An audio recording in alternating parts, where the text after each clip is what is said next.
Assalamualaikum warahmatullahi wabarakatuh. Selawat dan salam semoga selalu tercurah kepada Nabi Muhammad Sallallahu Alaihi Wasallam. Sobat semua, pernahkah kalian membayangkan seorang gubernur yang biasanya hanya terlihat meresmikan proyek dan memberi sambutan, tiba-tiba berubah menjadi penyelamat nyawa di negeri orang? Cerita ini bukan sekadar kisah heroik. Ini adalah kisah nyata tentang keberanian, pengkhianatan, dan rahasia gelap yang selama ini disembunyikan dari dunia. Jangan lupa tekan tombol subscribe, like, dan aktifkan loncengnya. Karena di channel ini kalian akan mendengar kisah-kisah yang menggugah hati dan membuka mata. Langit Bandung pagi itu tampak tenang. Jalanan belum terlalu padat. Suara kendaraan masih terdengar berjarak, dan udara terasa lebih dingin dari biasanya. Di lantai 2 sebuah gedung pemerintah provinsi, ruang kerja Gubernur Jawa Barat terlihat seperti biasa, rapi dan teratur. Namun suasana batin pemiliknya hari itu berubah dalam sekejap. Seorang staf khusus mengetuk pintu dan menyerahkan satu berkas digital dalam bentuk tablet. Ini darurat, Pak. Datangnya langsung dari Phnom Penh, Kamboja. Gubernur KDM, pria parubaya dengan mata tajam dan wajah tenang itu, mengerutkan dahi. Tangannya menerima tablet, lalu membaca pelan-pelan isi email itu. Satu kalimat langsung membuat jantungnya berdetak lebih cepat. Korban wanita WNI ditemukan tak sadarkan diri di pasar malam Phnom Penh. Ginjal kanan hilang. Tak memiliki dokumen. Diduga korban perdagangan manusia dan organ. Mohon bantuan. KDM terdiam. Namanya mungkin tak disebut di berita, tapi wajah itu, ia mengenalnya. Perempuan itu bernama Diah. Ia adalah salah satu alumni program pelatihan TKI yang pernah ia resmikan 2 tahun lalu. Dia pernah bercita-cita menjadi juru masak di sebuah restoran halal di Malaysia. Gadis itu penuh semangat, pernah berkata padanya, "Saya ingin membuat ibu saya bangga." Kini, dia hanya tersisa sebagai korban tak berdaya di negeri orang. KDM memejamkan mata. Nafasnya berat. Ia tahu bagaimana lambannya jalur birokrasi. Surat harus melewati kementerian, atase luar negeri, hingga perwakilan diplomatik. Prosesnya bisa berhari-hari. Dan bagi dia, mungkin tak ada waktu sebanyak itu. Petang harinya, KDM memanggil 3 orang kepercayaannya. Ia tak ingin konferensi pers. Ia tak ingin kehebohan. Malam itu juga, diam-diam, ia memutuskan untuk berangkat ke Kamboja. Bukan sebagai gubernur, bukan dengan rombongan, tapi sebagai manusia biasa yang ingin menyelamatkan satu nyawa yang pernah ia beri harapan. Identitasnya disamarkan. Tiket pesawat dipesan atas nama fiktif. Kabar yang disebar ke media hanya mengatakan bahwa Gubernur Jawa Barat sedang melakukan kunjungan luar kota untuk urusan pribadi. Tak ada yang tahu tujuan sebenarnya. Penerbangan menuju Phnom Penh malam itu sunyi. KDM duduk di kursi dekat jendela. Di tangannya, sebuah foto lama dia saat masih mengikuti pelatihan. Ia memandangi senyuman gadis itu. Dalam hatinya ia berdoa, semoga langkah ini bukan terlambat. Sesampainya di Phnom Penh, KDM tak menuju hotel mewah. Ia langsung dijemput oleh relawan Indonesia yang selama ini bekerja sebagai pendamping kasus tenaga kerja. Mobil tua membawa mereka ke sebuah gang sempit di pinggiran kota. Di sanalah dia dirawat secara sembunyi-sembunyi oleh perawat lokal. Ruangannya kecil. Dindingnya lembab. Tapi dia masih bernapas. Tubuhnya kurus. Kulitnya pucat seperti tak pernah melihat cahaya. Matanya kosong. Luka bekas operasi di pinggangnya masih memerah. Saat KDM duduk di sampingnya dan menggenggam tangannya, dia menangis pelan. "Saya tidak tahu siapa yang membawa saya ke sini. Mereka pakai masker. Waktu sadar, saya sudah tidak bisa berdiri. Mereka buang saya seperti sampah." KDM tak bisa berkata apapun. Tangannya menggenggam lebih erat. Di dadanya, amarah mulai tumbuh. Ia tahu, ini bukan hanya soal satu nyawa. Ini adalah kejahatan besar. Kejahatan yang sudah terlalu lama disembunyikan. Dan malam itu, ketika suasana mulai sunyi dan kota Phnom Penh tertidur, sebuah pesan rahasia masuk ke ponsel relawan. Isinya hanya satu kalimat pendek. Ada satu lagi. Malam ini. Lokasi, Distrik Cebar Ampov. KDM berdiri perlahan. Ia menatap relawan dengan sorot mata penuh keyakinan. Kita harus ke sana. Sekarang. Dan perjalanan melawan kegelapan pun dimulai. Malam di Phnom Penh begitu sunyi. Tapi ada yang aneh di udara. Seperti bisikan takut yang tak terdengar. Langit berawan. Jalan-jalan kecil diterangi lampu kuning redup, menciptakan bayangan panjang yang menari di dinding bangunan tua. Gubernur KDM dan dua relawan bergerak cepat menyusuri ganggang sempit menuju distrik Cebar Ampov. Tak ada suara percakapan. Hanya langkah kaki dan detak jantung yang terdengar dalam keheningan. Lokasi yang mereka tuju bukan tempat biasa. Sebuah rumah susun tua berlantai 3 berdiri rapuh di ujung jalan buntu. Ket dindingnya mengelupas. Tangga besinya berkarat. Pintu utama hanya dijaga seorang pria lokal bertubuh kekar, menggigit rokok tanpa bicara. Matanya kosong. Tatapannya dingin. KDM dan satu relawan bersembunyi di seberang jalan, di balik puing tembok setengah runtuh. Dari celah jendela lantai 2 yang tak tertutup sempurna, mereka melihat sesuatu yang menggetarkan jiwa. Di sebuah ruangan sempit, seorang gadis muda terikat di ranjang besi. Mulutnya disumpal. Matanya tertutup kain. Di sampingnya, dua pria berpakaian putih sibuk menyiapkan alat bedah di atas nampan logam.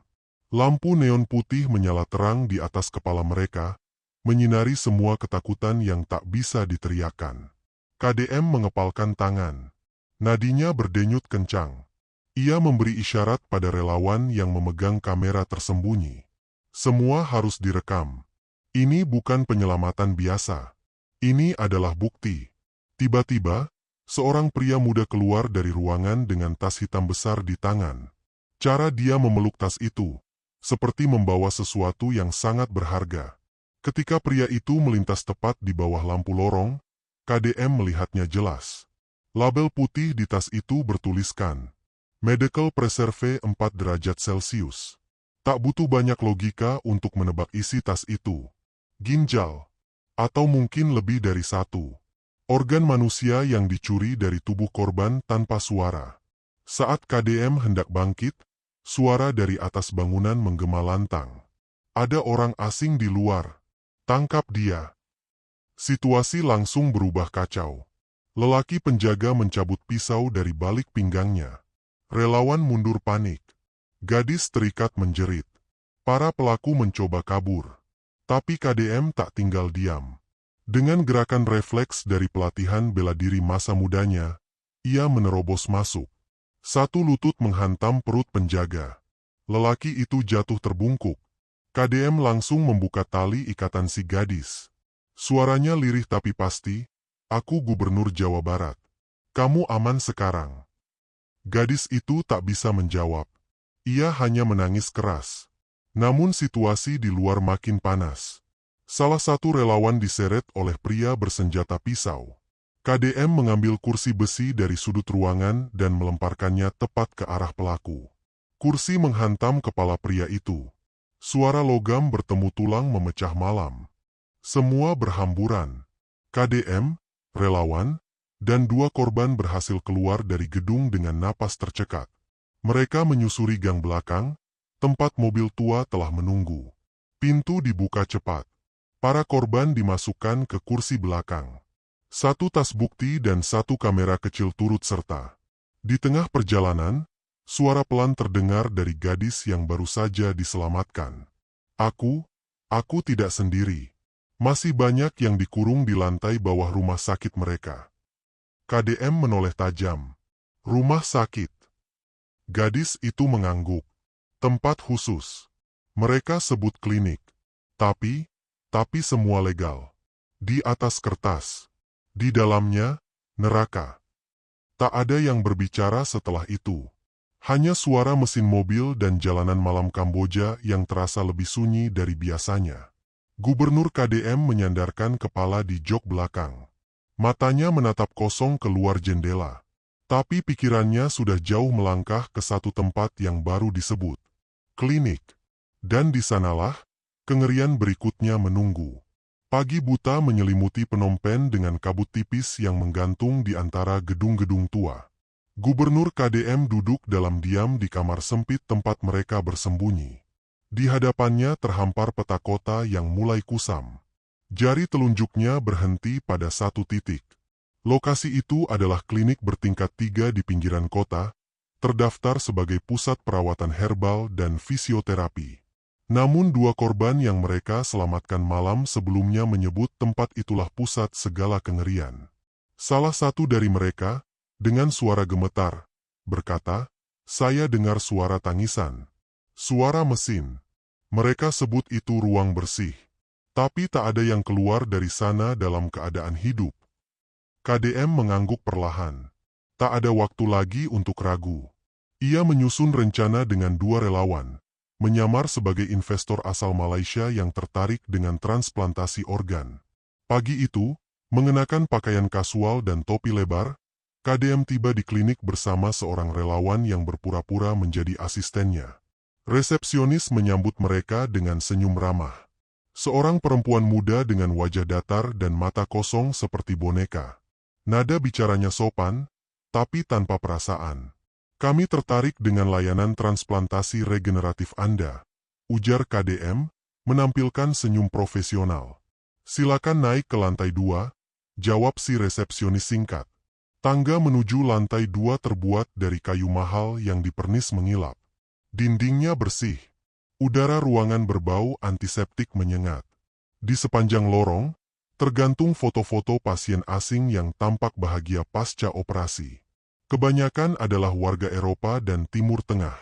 KDM berpura-pura tertarik. "Donor mereka dari mana?" Sang resepsionis menjawab pelan, "Donor kami selalu tersedia. Kami punya mitra terpercaya." Jawaban itu cukup untuk membunyikan alarm di kepala KDM.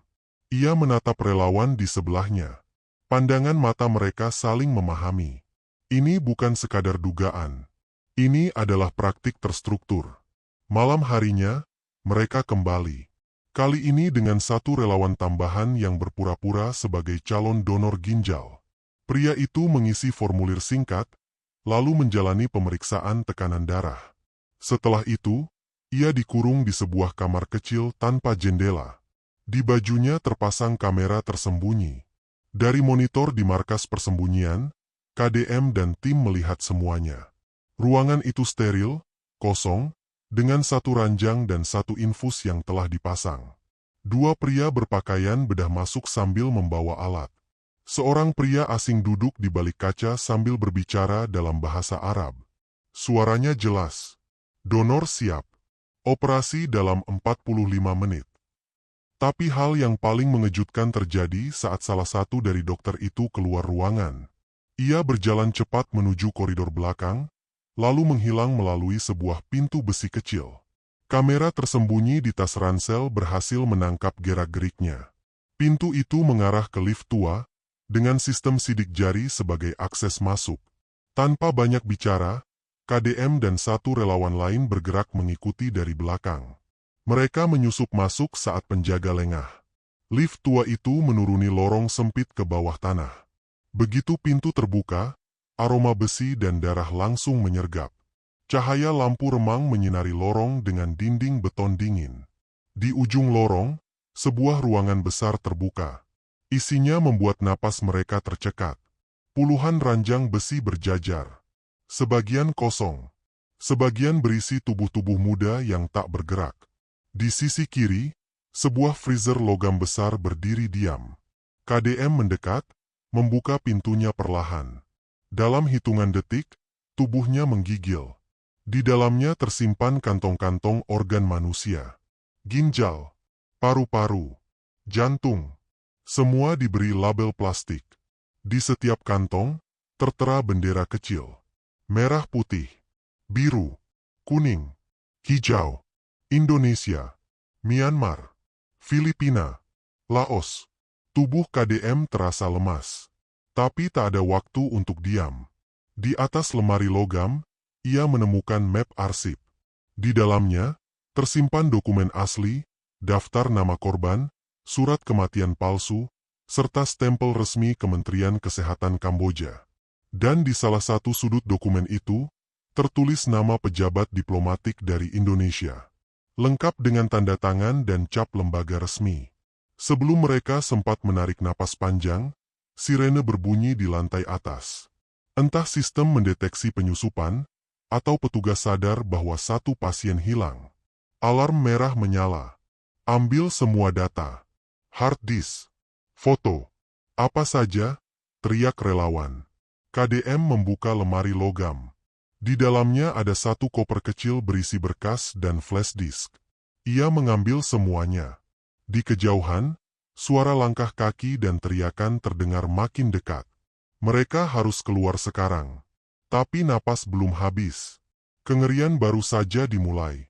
Mobil mereka melaju kencang meninggalkan area klinik, membelah malam Phnom Penh yang mulai terasa asing. Di dalamnya, 3 relawan berpeluh dingin. Gubernur KDM memandangi flash disk kecil yang ia genggam erat. Ia tahu, benda ini bukan sekadar bukti. Ini adalah peluru. Peluru yang siap menembus jantung konspirasi. Setibanya di tempat aman, mereka segera membuka isi flash disk. Video rekaman operasi ilegal, data donor, dan dokumen diplomatik semua tersimpan di dalamnya. Namun satu file membuat suasana ruangan mendadak mencekam. Sebuah surat izin operasi klinik itu ditandatangani oleh seorang pejabat Indonesia. Bukan nama asing bagi KDM. Ia mengenalnya. Dr. FY. Pejabat yang selama ini hadir di setiap seminar perlindungan WNI di luar negeri. Wajahnya sering terpampang di media sebagai pejuang HAM. KDM membaca ulang surat itu dengan rahang mengeras. Relawan perempuan di sampingnya bergumam lirih, kalau ini benar, dia terlibat. KDM mengangguk. Ini bukan sindikat biasa. Ini konspirasi negara. Dan sebelum mereka bisa menyusun strategi lanjutan, sebuah notifikasi masuk ke ponsel pribadi KDM. Pesan singkat, tanpa nama pengirim. Hanya satu kalimat. Hentikan penyelidikanmu. Atau kami kirim video ini ke media. Disertai satu lampiran video berdurasi 15 detik. KDM membukanya. Detik pertama langsung membuat darahnya berhenti mengalir. Dia, korban pertama yang ia selamatkan. Terikat kembali. Mulutnya disumpal. Matanya panik. Ruangan itu berbeda. Lebih sempit. Lebih kotor. Tak ada cahaya selain lampu kuning yang bergetar. Relawan perempuan menutup mulutnya. Matanya berkaca-kaca. Mereka tahu kita di sini. Mereka sudah menangkapnya lagi. KDM menutup laptop. Wajahnya berubah dingin. Sorot matanya tajam seperti belati. Kita tidak akan lapor kedutaan. Kita tidak akan minta bantuan pemerintah, katanya datar. Kita selesaikan ini dengan tangan kita sendiri. Malam itu, berdasarkan analisis suara latar dan metadata video, tim kecil KDM melacak lokasi penahanan dia. Tempat itu berada di distrik industri Takmao, wilayah yang dikenal sebagai jalur mati. Gudang tua dan pabrik kosong berjejer di sana. Tidak ada patroli. Tidak ada saksi. Dengan bantuan satu tim sukarelawan lokal, mereka bergerak cepat. Menyusup ke kompleks gudang berlantai 2 yang tampak terbengkalai. Tapi dari dalam, suara mesin dan generator terdengar samar. Mereka menyusuri lorong gelap hingga menemukan sebuah kamar besi dengan ventilasi sendiri. Pintu baja terkunci rapat. Tapi suara lirih terdengar dari baliknya. Isyarat bahwa mereka berada di tempat yang tepat. Saat pintu terbuka, mereka terpaku. Di dalamnya, 8 perempuan duduk bersandar di dinding. Tubuh mereka lemah. 3 di antaranya masih di bawah umur. Tapi yang membuat KDM benar-benar terdiam adalah apa yang menempel di dinding belakang ruangan itu. Foto-foto wajah. Ratusan. Semua perempuan Asia Tenggara. Di bawah tiap foto tertulis cap. Dijual, gagal operasi, hilang. Di sudut paling atas, tergantung papan catatan bertuliskan. Permintaan minggu ini, 12 ginjal, 5 hati. 2 Kornea. Utamakan wanita sehat usia 18-25. Ruangan itu sunyi. Hanya satu suara terdengar. Napas berat KDM yang menahan amarah. Matanya menatap para relawan. Rekam semuanya. Kirim ke jaringan media netral. Kirim juga ke LSM Internasional. Dan malam itu, perang terbuka dimulai. Namun mereka belum sempat keluar ketika sirene polisi lokal meraung keras di luar gudang. Mobil-mobil aparat mengepung lokasi. KDM tahu, seseorang dari dalam telah mengkhianati mereka. Relawan gemetar. Pak, kita terjebak. KDM berdiri tegak. Ia menatap para korban. Bakar semua data cadangan. Lindungi mereka. Aku yang hadapi aparat. Pak, itu bunuh diri. KDM hanya tersenyum tipis. Lebih baik aku mati hari ini, daripada melihat satu rakyatku lagi, mati seperti binatang. Dan malam itu, di ujung lorong gudang gelap, Gubernur Jawa Barat berdiri sendirian. Menghadang kekuatan gelap yang bersembunyi di balik label rumah sakit dan senyum diplomatik. 2 jam sebelum fajar, langit Phnom Penh masih gelap. Namun suasana di distrik Takmau terasa seperti medan perang yang siap meledak. Puluhan kendaraan bersirine mengepung gudang tua dari segala penjuru. Aparat bersenjata lengkap menyebar, langkah-langkah sepatu mereka menghentak aspal dengan nada ancaman. Di dalam, para relawan dan korban telah bersiap. Jalur alternatif melalui lorong belakang dan kanal kecil sudah dipetakan sejak malam sebelumnya. Tapi satu hal masih menggantung, KDM belum bergerak. Ia berdiri di depan pintu baja yang telah dibuka. Ponselnya masih di tangan, menampilkan rekaman operasi ilegal, surat izin palsu, dan wajah-wajah korban. Petugas di luar mulai berteriak, "Gubernur, serahkan diri. Anda melanggar hukum dan mencemarkan nama baik negara kami." KDM melangkah maju. Suaranya tenang, namun bergema kuat. "Saya tidak mencemarkan apa-apa. Saya hanya membawa kebenaran. Darah rakyat saya sendiri yang kalian jual di pasar organ." Suasana menegang. Beberapa petugas tampak saling pandang, ragu. Namun sebelum peluru bisa menembus udara, notifikasi ponsel KDM berbunyi. Upload berhasil. Relawan di jalur belakang telah berhasil menyebarkan rekaman video berdurasi 13 menit ke jaringan global. Dalam hitungan menit, file itu masuk ke database aktivis HAM, wartawan internasional, dan jaringan kemanusiaan PBB. Judul videonya, The Cambodia Syndicate, Perdagangan Organ Dunia Ketiga. Rekaman itu menampilkan semuanya. Ruang operasi ilegal. Korban yang tak sadarkan diri. Gudang penyimpanan organ. Hingga surat diplomatik dengan tanda tangan pejabat. Yang paling mengejutkan, salah satu klip menampilkan percakapan dari pertemuan tertutup. Suara seorang pejabat asing terdengar jelas. Donor dari Indonesia mudah dimanipulasi. Mereka murah, diam, dan tak punya perlindungan hukum. Dalam 4 jam, video itu meledak di berbagai platform. Tagar Cambodia Syndicate dan Justice for Dia menjadi trending di Twitter, Instagram, dan TikTok. BBC, Al Jazeera, NHK, hingga media Prancis dan Jerman mulai memberitakan. Tekanan datang dari berbagai penjuru. Kedutaan Indonesia di Phnom Penh mulai menerima telepon dari jurnalis dan LSM Internasional. Sementara di Jakarta, parlemen mendadak menggelar sidang darurat. Namun tekanan yang dialami KDM juga meningkat. Ponselnya tak berhenti berdering. Ada yang menawarkan uang. Ada yang mengancam. Bahkan muncul akun anonim yang menyebar desas-desus bahwa KDM adalah dalang penyelundupan manusia untuk popularitas politik.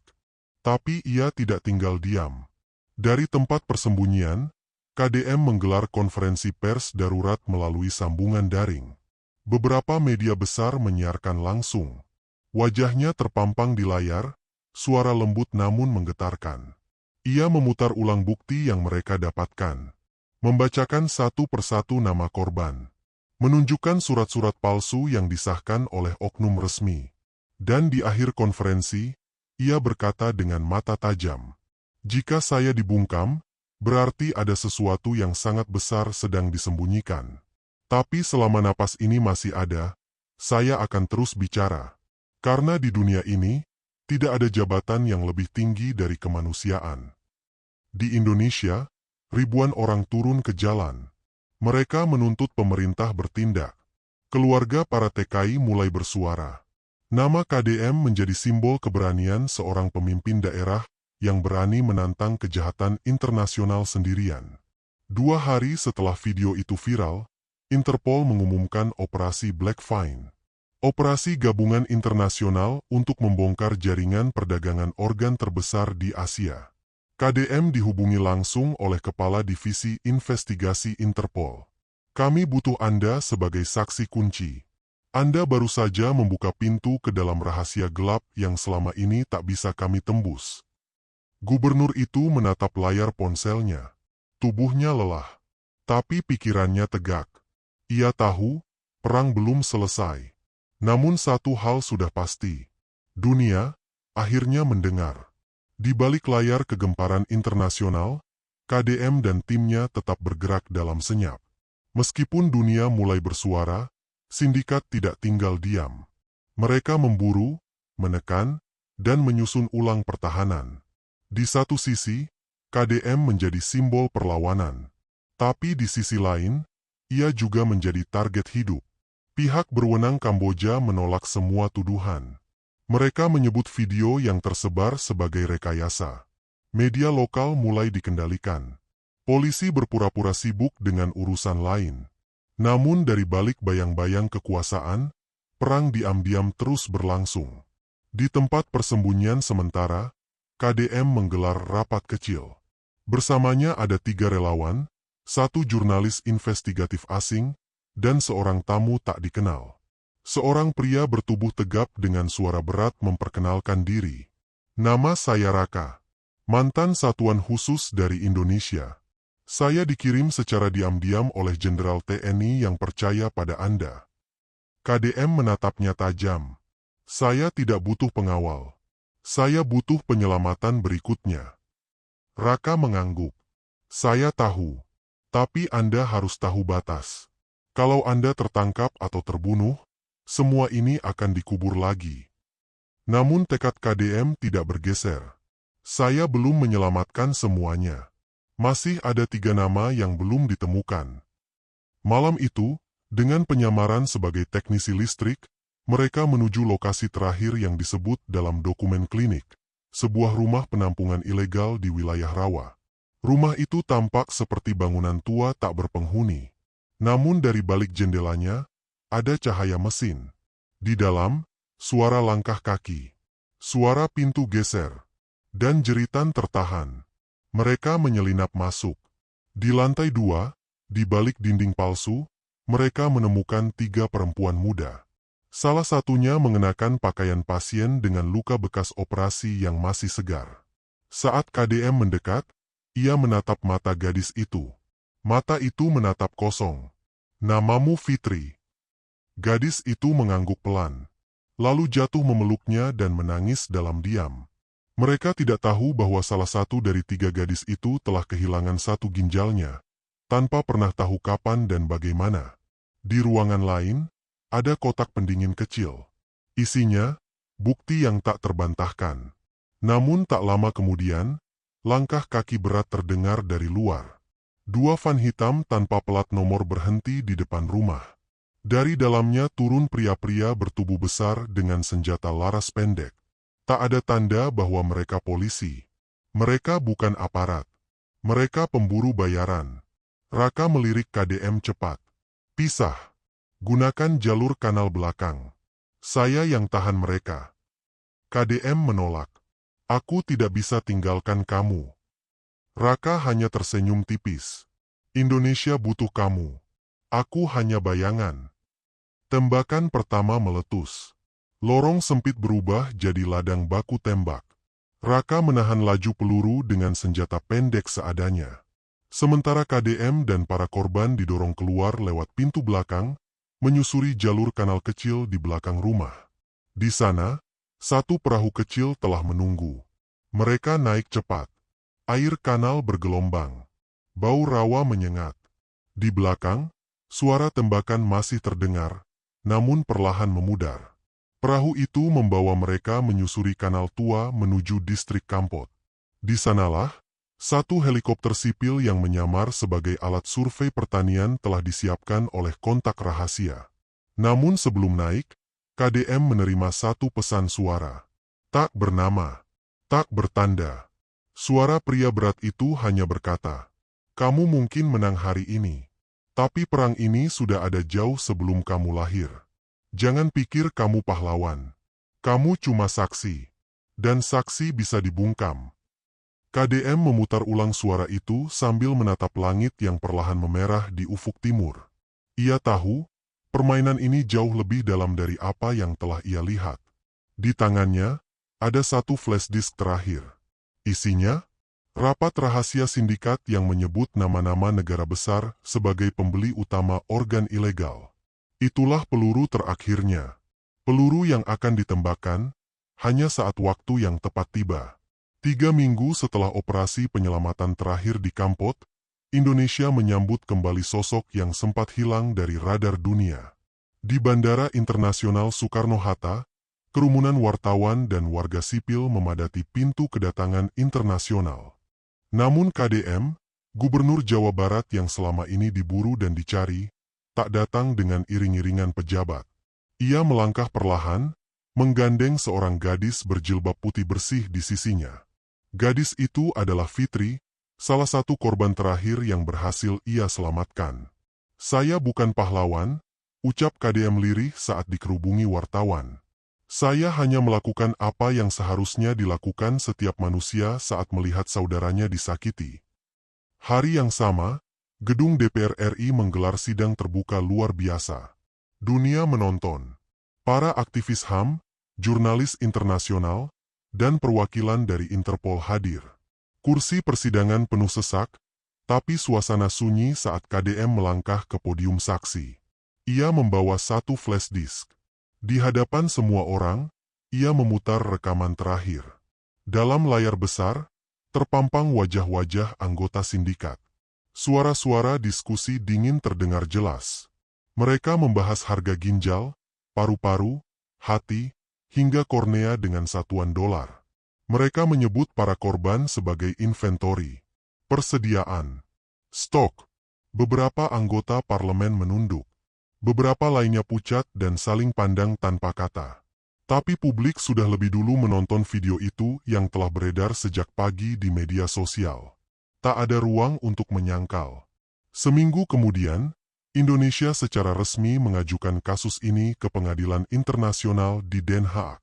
Sebanyak 43 nama ditetapkan sebagai tersangka lintas negara, termasuk pejabat dari Kamboja, Myanmar, bahkan satu dari Indonesia sendiri, Dr. F.Y., pejabat yang selama ini dikenal aktif dalam misi perlindungan WNI. Kini terbukti menjadi penghubung legalisasi jalur visa diplomatik untuk klinik-klinik gelap.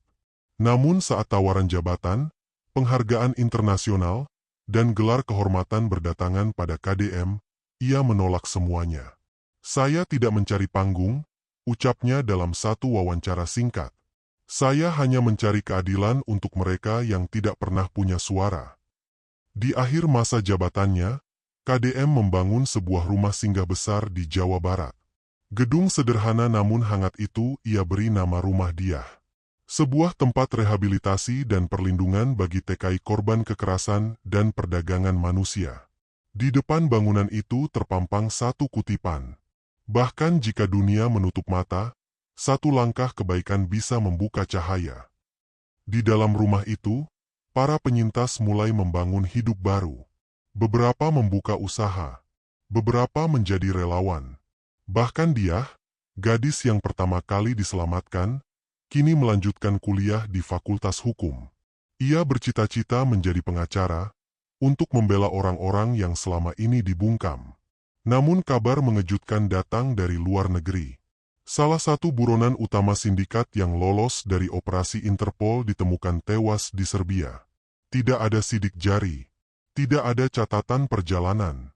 Hanya satu hal yang ditemukan di sakunya. Secari kertas kecil bertuliskan, "Ini baru permulaan." Malam mulai turun perlahan di langit Jawa Barat. Di beranda rumah Diah, angin berembus lembut. Seorang perempuan muda duduk di bangku kayu, mengenakan jas alma mater berwarna biru tua. Di pangkuannya ada setumpuk buku hukum internasional. Wajahnya tenang, tapi tatapannya menyala. Ia adalah Diah, kini bukan lagi korban. Ia adalah penyintas yang telah memilih untuk berdiri. Tak jauh darinya, Gubernur KDM berdiri menghadap taman kecil. Tangannya memegang secangkir teh yang mulai mendingin. Di hadapannya, taman itu tak sekadar tempat beristirahat. Ia telah menjelma menjadi titik temu berbagai kisah. Tangis, luka, harapan, dan kebangkitan. Namun di tempat lain, dunia belum benar-benar tenang. Laporan-laporan rahasia mulai menyebar. Sindikat yang selama ini dibongkar KDM mulai beradaptasi. Mereka mengganti jalur, mengubah strategi, menyembunyikan wajah-wajah lama dan merekrut wajah-wajah baru. Sebuah organisasi nirlaba dari Belgia melaporkan peningkatan permintaan transplantasi organ di pasar gelap Asia Tenggara. Peta lama mulai bergerak. Tapi kali ini, mereka tahu, mata dunia sudah terbuka. Di ruang kerjanya, KDM duduk sendiri. Di mejanya terdapat setumpuk berkas dan satu kamera vlog kecil. Ia menekan tombol rekam. Sahabat-sahabat yang saya cintai, jika kau mendengar rekaman ini, berarti aku mungkin sudah tak lagi bicara. Tapi perjuangan belum usai. Ia lalu memegang satu flashdisk kecil. Warna logamnya memantulkan cahaya lampu meja. Flashdisk itu berisi rekaman pertemuan rahasia para sindikat. Dalam rapat itu, terdengar nama-nama negara besar. Bendera-bendera adidaya. Semua terlibat dalam skema pasar organ ilegal dunia ketiga. Mereka menyebut korban sebagai stok, sebagai barang. Mereka membahas tubuh manusia seperti berdagang peralatan rumah. Tapi kita tidak akan diam. KDM berhenti sejenak. Suaranya pelan namun tegas. Jika aku hilang, jika aku dibungkam, tolong, teruskan ini. Sebarkan. Simpan rekaman ini. Bawa ke siapapun yang masih punya nurani. Layar kamera merekam wajahnya dalam diam. Raut yang telah menua, namun tidak melemah. Beberapa minggu setelah rekaman itu dibuat, muncul gelombang demonstrasi besar-besaran di Manila, Kuala Lumpur, dan Bangkok. Rakyat menuntut audit lembaga transplantasi di masing-masing negara. Dunia mulai bergetar lagi. Dan di saat bersamaan, jaringan gelap yang tersisa mulai bergerak. Mereka menyasar penyintas. Mereka mengancam relawan. Mereka menyusup ke sistem. Namun mereka kini berhadapan dengan lawan yang tak takut. Satu langkah kebaikan telah menyalakan obor. Dan obor itu telah berpindah ke banyak tangan. Ke relawan. Ke jurnalis. Ke mahasiswa hukum seperti dia. Ke orang-orang biasa yang percaya bahwa dunia harus diubah, bukan sekadar dikeluhkan. Sore itu, langit mendung menggantung di atas rumah dia. Angin membawa aroma tanah basah. Di halaman depan, sebuah batu prasasti diresmikan. Bertuliskan huruf kecil namun tegas. Untuk mereka yang bersuara, saat dunia memilih diam. Dan di ujung negeri tropis ini, di bawah cahaya temaram sore, seorang gubernur yang pernah menantang dunia, masih berdiri. Bukan sebagai pejabat, tapi sebagai manusia. Dan begitulah akhir dari perjalanan seorang gubernur Jawa Barat yang memilih berjalan sendiri menembus kegelapan, bukan demi nama, bukan demi jabatan, tapi demi satu hal yang kini nyaris langka, kemanusiaan. Apa yang dilakukan KDM bukan sekadar keberanian, tapi cerminan dari firman Allah dalam surah Al-Maidah ayat 32. Barang siapa yang membunuh satu jiwa tanpa alasan yang dibenarkan, maka seakan-akan ia telah membunuh seluruh manusia. Dan barang siapa yang menyelamatkan satu jiwa, maka seakan-akan ia telah menyelamatkan seluruh manusia. Perjuangan ini mengingatkan kita bahwa kejahatan tidak selalu berwajah bengis. Kadang ia berjas rapi, bersertifikat, bahkan berlindung di balik izin resmi. Tapi nurani, tak pernah bisa dibohongi.